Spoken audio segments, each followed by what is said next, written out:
तो बांग्लादेश के अंदर फिर से तख्ता पलट होने की सिचुएशन बनती हुई दिखाई दे रही है, क्योंकि एक तरफ बांग्लादेश के टॉप मिलिट्री ऑफिशियल जिनको पहले भी हटाने का प्रयास बांग्लादेश के अंदर यूनस सरकार द्वारा किया जा रहा था और भारत ने उस समय पर मिलिट्री कूप को थ्वाट कर दिया था, उन्हें अभी रशिया भेज दिया गया है। दूसरी तरफ उनके जितने भी क्लोज ऑफिसर्स हैं उन सबको हाउस अरेस्ट कर लिया गया है।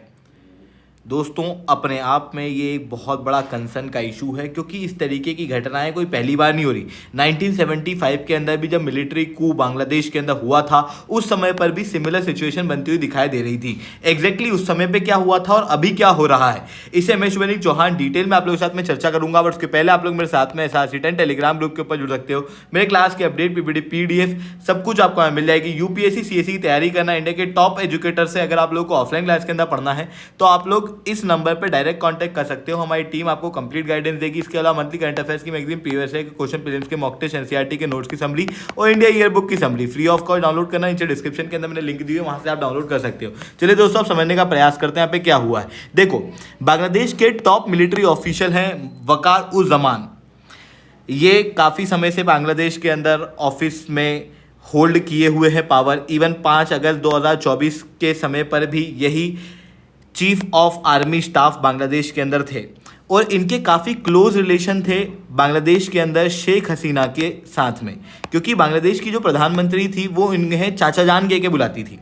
इवन जब स्टूडेंट प्रोटेस्ट हुआ तो स्टूडेंट प्रोटेस्ट का पूरा मकसद ये था कि शेख हसीना के साथ में कुछ दुर्व्यवहार करना है, या तो इन्हें अरेस्ट करवा दिया जाता या इन्हें एग्जीक्यूट करा दिया जाता या फिर पब्लिकली इनके साथ में कुछ होता।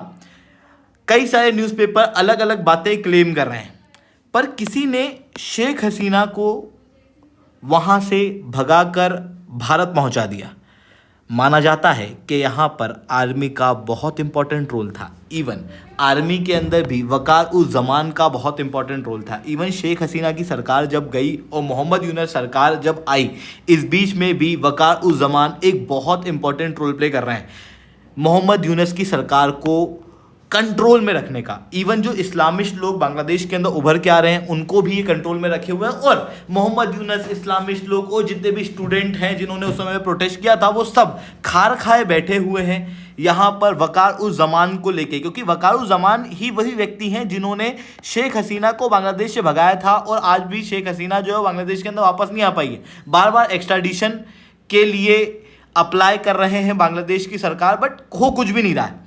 ऐसी कंडीशन में मोहम्मद यूनस की सरकार जो है वो वकार-उज़-ज़मान को बहुत पसंद नहीं करती, ऐसा कई सारे मीडिया आउटलेट क्लेम करते हैं। अब दूसरी तरफ बांग्लादेश के अंदर जो वकार-उज़-ज़मान है वो भी मोहम्मद यूनस की सरकार को ऐसा कोई बहुत पसंद नहीं कर रहा है। इवन मोहम्मद यूनस की सरकार को और रेडिकल इस्लामिस्ट को यहाँ पर कंट्रोल करने का प्रयास किया जा रहा है। इन्होंने पब्लिकली मोहम्मद यूनस की सरकार को, आप देख सकते हो, फरवरी 2025 के अंदर क्रिटिसाइज भी किया और कहा कि भाई थोड़ा सा ढंग का काम करो, एक सब क्या उल्टे सीधे काम कर रहे हो। इन्होंने ये भी कहा कि भाई मेरा अगर सटक गया ना तो मैं कुछ और ही कर दूंगा। ऐसी बातें जो हैं वो उस समय पर वकार-उज़-ज़मान के द्वारा की गई थी। अब आप समझने का प्रयास करो, एक तरफ है Mohammad Yunus, students, radical Islamist और ISI, और ये सब मिलके वकार-उज़-ज़मान को पसंद नहीं कर रहे। तो ये वकार-उज़-ज़मान को उनकी कुर्सी से हटाने का प्रयास कर रहे थे। और पिछले महीने आप लोगों ने ये न्यूज़ आर्टिकल देखे होंगे जहां पर ये बताया जा रहा था कि मिलिट्री कू होने वाला था, बांग्लादेश की आर्मी के अंदर तख्ता पलट होने वाला था। और ये तख्ता पलट कौन करा रहा था? ISI। और किसके लिए हो रहा था? वकार-उज़-ज़मान को हटाने के लिए। पर उस समय पर भारत ने वकार-उज़-ज़मान को हटने नहीं दिया और इस मिलिट्री कूप को पूरी तरीके से थ्वाट कर दिया, क्योंकि बांग्लादेश के अंदर जो थोड़े बहुत ठीक रिलेशन इंडिया के साथ में बांग्लादेश की आर्मी के बचे हुए हैं। इवन भारत के आर्मी चीफ द्वारा भी कहा गया था कि भाई भारत के आर्मी के रिलेशन बांग्लादेश के साथ में थोड़े कॉर्डियल होते हुए दिख रहे हैं। तो जो थोड़े कॉर्डियल रिलेशन है ना वो भी खत्म हो जाते अगर वकार-उज़-ज़मान चले जाते तो।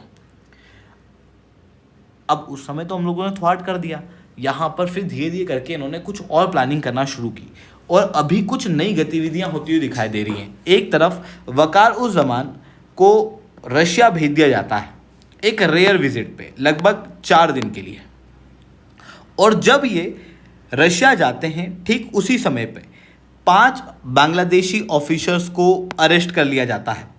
और ये बांग्लादेशी ऑफिसर्स के ऊपर इल्ज़ाम है कि जब जुलाई अगस्त के अंदर बांग्लादेश के अंदर तख्ता पलट के लिए प्रोटेस्ट हुआ, उस समय पर इन ऑफिसर्स ने गोलियां चलाई थी प्रोटेस्टर्स के ऊपर, और इस आधार पर इन्हें गिरफ्तार कर लिया गया।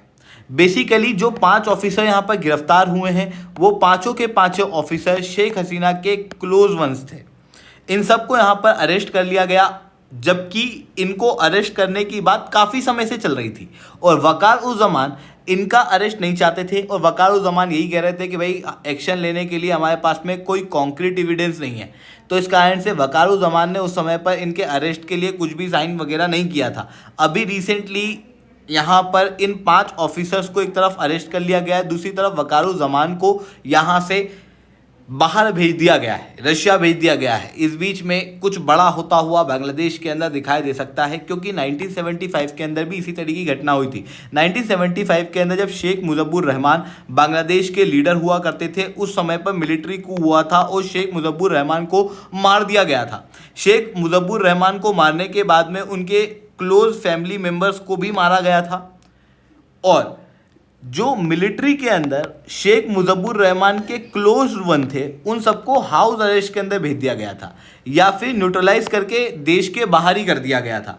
तो वही चीज़ यहाँ पर होती हुई दिखाई दे रही है, और हो सकता है कि बांग्लादेश के अंदर जो मिलिट्री कू भारत ने पहले थ्वार्ट किया था वो मिलिट्री कू वापस हो जाए। आई होप ये सारी बातें आपको समझ में आ रही होंगी। लेक्चर अच्छा लगा हो तो लाइक करना, लेक्चर बहुत अच्छा लगा हो नीचे एसआर कमेंट करना। यूपीएससी सीएससी की तैयारी करना है, इंडिया के टॉप एजुकेटर से ऑफलाइन क्लास के अंदर पढ़ना है, तो आप लोगों के पास में अच्छा मौका है। अगर आप लोग अनअकैडमी पे जुड़ना चाहते हो तो इस नंबर पे कांटेक्ट कर सकते हो। मंथली करंट अफेयर्स के मैगजीन, पीएसए के क्वेश्चन, प्रीलिम्स के मॉक टेस्ट, एनसीईआरटी के नोट्स की समरी और इंडिया ईयर बुक की summary free of cost download करना नीचे डिस्क्रिप्शन के अंदर मैंने लिंक दी है, वहां से आप डाउनलोड कर सकते हो।